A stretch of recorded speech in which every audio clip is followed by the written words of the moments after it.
Thank you so much for speaking to me. This is fascinating. A simulation technical director. And Yes. so, what I wanted to know about this is you're helping to kind of create the environment and how things move in terms of hair and clothes. So, Yeah. can you tell me how did that work in a breakdown of a scene hmm to find that movement? Yeah, of course. I'll give an example of Elio because one really big challenge for our department was Elio's cape. So definitely what will happen usually, like how the shot gets made, is that our animators are responsible for the acting of Elio, how he moves his body through the scene, right? But the animators don't really touch the cape and they don't really do anything with like the hair. So what will happen is we'll get a fully animated Elio for a shot, but the cape is stiff. The cape is just stuck, right?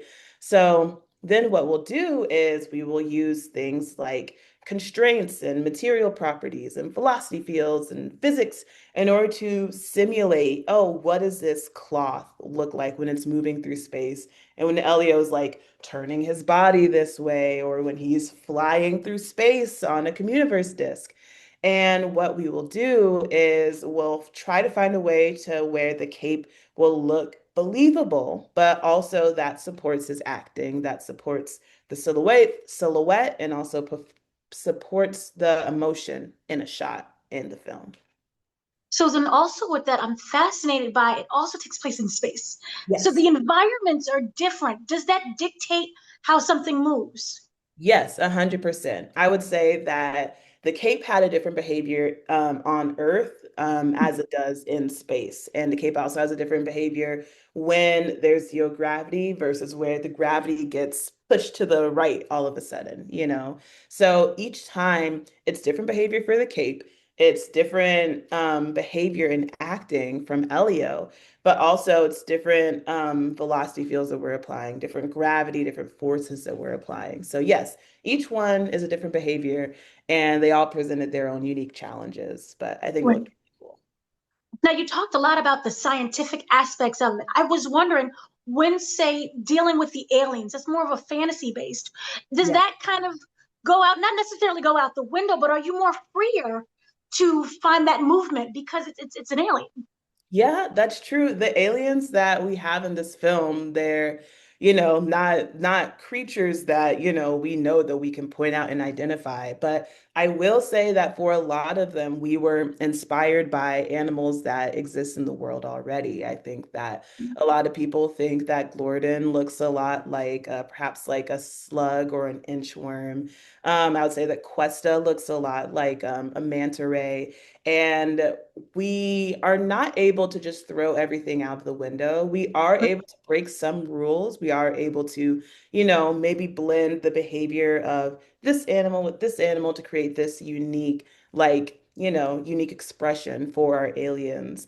But the most important thing is that it is believable for our audience. So it must be based in something. It must be something that makes sense for the shape of the character, but also like the character's personality. Like Mm. Gordon is round and bouncy and friendly, but Grigon is more rigid and strict and like, sharp. So we want each alien to feel unique and also to kind of match their personality. So I was wondering when it comes to the script, and of course we have the action with the actors. What kind of comes first in terms of breaking down that movement? Is it what you see on the script, or is it more dictated by the actors? Yeah, I would say that for sure the process is that you get the script and our voice actors or sometimes our scratch voice actors even will read the script and get a certain emotion out of it. But it's actually our storyboard artist who will get a first Mhm. pass of figuring out, oh, what does that look like? Because scripts is only words on a page, but our storyboard artists are the first like visual artists to get in there and like kind of see what that motion is and try to find a way to support the script.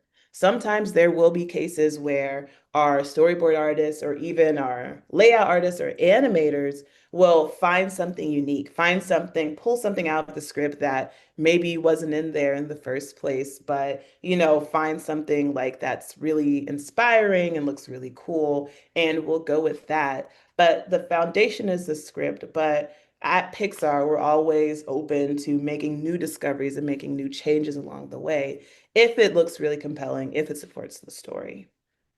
So is there a particular scene or a movement aside from the cape that you particularly loved kind of seeing? I would say definitely Helix. Helix is Mhm. one of the Communiverse ambassadors, and he's just very, very bouncy. I would say that I love the way that he bounces around. He always has like his little glass of glorp in his hand. And if you pay close attention, he has these little jowls, these little fronds that kind of bounce along with him. And his tummy bounces too whenever he walks around. And that's something that the simulation department like simulated because that wasn't something that the animators put in there. We added a little bit of extra jiggle in there. So I would say that's something that I think looks really cool, looks a little bit cute to me. And yeah, that movement I feel like really kind of supported his acting and supported like his character. Around how long did it take to kind of find that design within a scene? I would say that overall, because it kind of works in passes, right? Where you have Mhm. a full script, okay, now you have a full animatic, okay, you have it all in layout. Like it works in passes, right? I would say that obviously from start to end of a film, it'll take anywhere from like 4 to 6, sometimes even more than 6 years. But I would say that, each character, and even with each character, it'll take multiple years to like get that to what we see on the screen. Like the way that Helix, for example, looks with words in a script is different Mhm. what he looked like in his first original concept art, is different what he looked like when we made a first 3D model, different whenever we actually had to make him move, what does that action look like? So how long? I would say several years. It's something that we're always kind of trying to discover along the way. But I would say, after the script is dropped, it maybe take like a couple of years to really to get the 3D animation, that like motion locked down. I would say it'll take a couple of years for sure. Wonderful. Well, thank you so much for speaking to me. Yeah. Beautiful movie. I love the science mixed with creativity. So thank you for what you do. Yes, of course. Hopefully I'll be able to see you at the next interview for the next film.